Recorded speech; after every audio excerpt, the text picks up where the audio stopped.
There is a specific type of hunger that cannot be satisfied by food, by money, or by kindness. It is a hunger that gnaws at the feminine subconscious, a craving not for safety, but for the beautiful, terrifying sensation of losing control. Most men believe they are in the business of satisfaction. They try to fill every silence, answer every text, soothe every worry. They are architects of boredom. They do not understand that obsession is not built on what you give. It is built on what you withhold. The woman you desire does not want a servant. She wants a labyrinth. She wants a man whose mind she cannot fully map, whose reactions she cannot fully predict, and whose validation she must earn. What you are about to learn is not dating advice. It is neurochemistry weaponized. It is the dismantling of the nice guy script that has left you invisible, replaced by a psychological framework that triggers the same neural pathways as gambling and addiction. We are going to discuss 7 pleasure switches.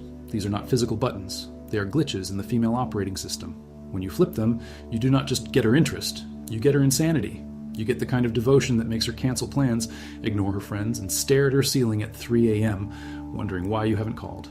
But a warning, once you turn these switches on, you change the dynamic permanently. You stop being the pursuer, you become the prize, and that is a heavy burden to carry. The modern woman is drowning in cheap attention. She posts a photo, and 300 men offer her their dignity in the comments. She walks into a bar, and eyes follow her. She is chemically flooded with validation before she even speaks. If you add to this pile, you are noise. You are invisible. To trigger obsession, you must first create a deficit. The brain only releases dopamine, the molecule of craving, in anticipation of a reward, not the receipt of it. If the reward is guaranteed, dopamine drops. If the reward is missing, dopamine spikes. The first switch is active neutrality. When she expects a compliment, you give her observation. When she dresses up to stun you, you look at her, pause for 3 seconds, a silence that screams louder than words, and say, "You look ready for trouble." You do not say, "You are beautiful." Beautiful is a tax she collects from every man. Ready for trouble is a challenge. It implies you see past the surface. It implies you're not dazzled, but amused. The practical application is brutal. Stop feeding the ego that is already obese. When she tells a joke that isn't funny, do not laugh. Look at her with a half smile. When she fishes for a compliment, let the line snap. By denying her the cheap sugar rush of instant validation, you create a void, a psychological empty space. And nature abhors a vacuum. She will rush to fill that void. She will try harder. She will dress better. She will touch you more. Not because she loves you yet, but because her brain is screaming for the dopamine hit. You are withholding. You have become the only slot machine in the casino that doesn't pay out on every pull. And that is the machine everyone wants to play. Certainty is the libido killer. The moment a woman knows exactly where she stands with you, exactly how much you like her, and exactly what your future holds, the sexual tension evaporates. It turns into companionship. Companionship is nice, but it is not obsession. Switch 2 is about weaponizing ambiguity. It is called the semantic gap. The human mind has a compulsive need to close open loops. It's the Zeigarnik effect. If I tell you a story and stop halfway, your brain will itch to hear the end. If I tell you, "I love you," the loop is closed. The tension is released. The story is over. To keep her obsessed, you must never fully close the loop. You must live in the maybe. And when she asks, "What are we?" the average man panics and delivers a monologue about his feelings. He hands over all his leverage. The outlier smiles and says, "We are 2 people seeing if the chaos matches." It is poetic. It is intense. But it answers absolutely nothing. It forces her to go home and interpret. What did he mean by chaos? Does he see a future? Is he testing me? She calls her friends. They analyze your text for 3 hours. Do you understand? While you're sleeping, she is investing mental energy into decoding you. The more she thinks about you, the more value her brain assigns to you. We do not obsess over things that are simple. We obsess over puzzles we cannot solve. Be the puzzle. This is the most counterintuitive switch. It contradicts everything you have been told. You believe that to please a woman, you must say yes. Yes to the date, yes to the sex, yes to the relationship. But the woman's primal brain, the amygdala, the part that scans for survival value, does not respect a man who cannot say no. Switch 3 is the biological veto. It is the ability to reject her, specifically in the physical realm, to ignite a fire in the emotional realm. Imagine you are heating up. The clothes are coming off. The tension is high. And then you stop. You pull back. You look her in the eyes and say, "Not yet. I want to savor this." You have just flipped her reality upside down. She is used to men who are desperate, men who are grateful for a crumb of intimacy. By halting the progression, you communicate 2 things.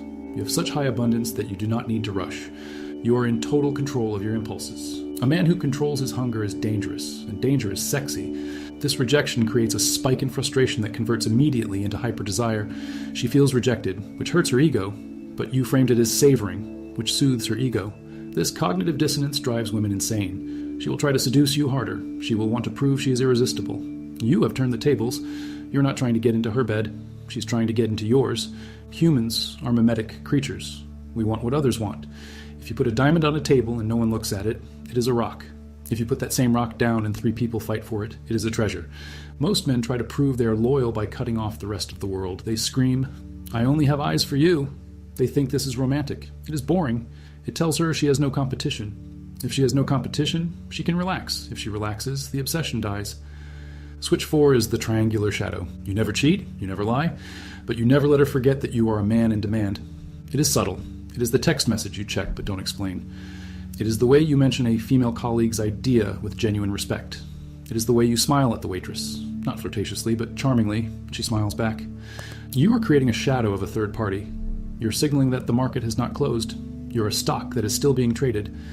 This triggers mate guarding. Evolution has wired her to protect a high-value mate from rivals. When she senses that other women find you attractive, her desire for you doubles. She isn't just fighting for your affection. She is fighting to win against the invisible others. Do not verbalize this. Do not say, "Women love me." That is insecurity. Just be the man women love. Let her see the eyes on you. And do not apologize for your value. There is a very thin line between anxiety and arousal. Physiologically, they are almost identical. Elevated heart rate, dilated pupils, shortness of breath. The nice guy tries to eliminate all anxiety. He is safe. He is predictable. He is a sedative. The outlier understands that a relationship without a drop of cortisol is dead. Switch 5 is the cortisol spike. You must introduce controlled microdoses of fear. Not fear of violence, never that. Fear of loss, fear of disappointment, fear that you might just see through her mask. How do you do this? You change the pattern. If you always text good morning at 8 a.m., one day you don't. You wait until 4 p.m. And when you finally text, you are warm. You do not address the gap. You do not explain the delay. That 8-hour gap, that was pure, unadulterated cortisol running through her veins. Is he angry? Did he meet someone else? Did I say something stupid? When the text finally comes, the relief releases a massive wave of dopamine. This cycle, fear, relief, pleasure, is the chemical formula for addiction. It is how casinos hook grandmothers to slot machines. It is how cult leaders keep followers. If you are always consistent, you are taken for granted. Be the ocean. Sometimes calm, sometimes turbulent, never fully predictable. This is the deepest switch. It bypasses the games and goes straight to the soul. Every woman has a mask. The good girl, the party girl, the tough boss. Men usually fall in love with the mask. They validate the performance. Switch 6 is the identity fracture. It is the ability to look past the performance and speak to the girl hiding backstage. It requires cold reading. It requires observation. She is the life of the party, laughing loud, buying shots. You lean in, your voice drops an octave, and you say, "It must be exhausting." She asks, "What?" You say, thinking you have to entertain everyone so they'll like you. You don't have to do that with me. You have just fractured her identity. You broke the frame. You saw the insecurity beneath the confidence. This creates a sensation of feeling felt. It is rare. It is intoxicating. It makes her feel naked without taking off her clothes. When a woman feels that you understand her better than she understands herself, she hands you the keys to her reality. She stops acting. She starts surrendering.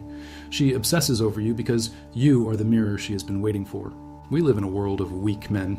Men who ask, "Where do you want to eat? What do you want to do? Are you mad at me?" Men who are leaves blowing in the wind of feminine emotion. A woman cannot obsess over a leaf. She needs a tree. She needs an axis. Switch 7 is the absolute axis.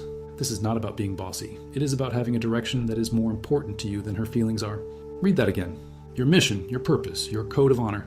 These must sit higher on the hierarchy than her mood swings. If she throws a tantrum and you collapse, you are weak. If she tests your boundaries and you move them to please her, you are weak. But if she brings a storm and you remain immovable, calm, and loving, but firm, she feels safe. This is the exciting safety paradox. She feels safe because you are strong, but excited because you are uncontrollable. You cannot be bullied, guilt-tripped, or seduced out of your purpose. When a woman realizes she cannot manipulate you, she subconsciously respects you. And for a woman, respect is the gateway to desire. She wants to surrender, but she will only surrender to a man who can handle her chaos without breaking. Be the axis. Let her spin around you. Never spin around her. These 7 switches are not isolated tricks. They are a system. The void makes her hungry. The gap makes her think. The veto makes her chase. The shadow makes her fight. The spike makes her feel. The fracture makes her trust. The axis makes her stay. When you combine these, you are no longer competing with other men. You are playing a different sport entirely. Other men are trying to buy her dinner. You are rearranging her neural architecture, but you must understand the cost. This is not for the faint of heart. This requires you to kill the part of yourself that needs her validation. You cannot fake this. You cannot act like the prize if you feel like the beggar. The shift must happen internal first. You must become the man who's willing to walk away. The man who is comfortable in the silence. The man who knows his value does not fluctuate based on a woman's opinion. This week, pick one switch. Just one. Maybe it's the dopamine void. Stop the compliments. Watch her confusion. Watch her try harder. Maybe it's the biological veto. Pull back when she expects you to push. Watch the hunger in her eyes ignite. You will see the matrix crack. You will see that the things you thought mattered, being nice, being available, being compliant, were actually the chains holding you back. There is a dark comfort in knowing how the machine works. But remember, power is not just about control. It is about responsibility. You are awakening obsession. Do not do it if you cannot handle the intensity of the flame you are lighting. There is an eighth switch, the master switch. It is the one that locks all of these in place and makes it impossible for her to ever leave you, even if she tries. It has to do with the concept of trauma bonding, but repurposed for positive anchoring. It is the reason why toxic relationships are so hard to leave, and how you can use that same mechanism to create a healthy, unbreakable bond. But explaining that requires a foundation we haven't built yet. It requires you to master the first 7. If I gave it to you now, you would misuse it. For now, master the void, master the silence. If you are ready to stop being a spectator in your own love life and start being the architect, if you are ready to accept the burden of being the prize, subscribe. And in the comments, write one word: Axis. This is your contract with yourself. It means you're done spinning. It means you are the center. Let the others chase, we attract.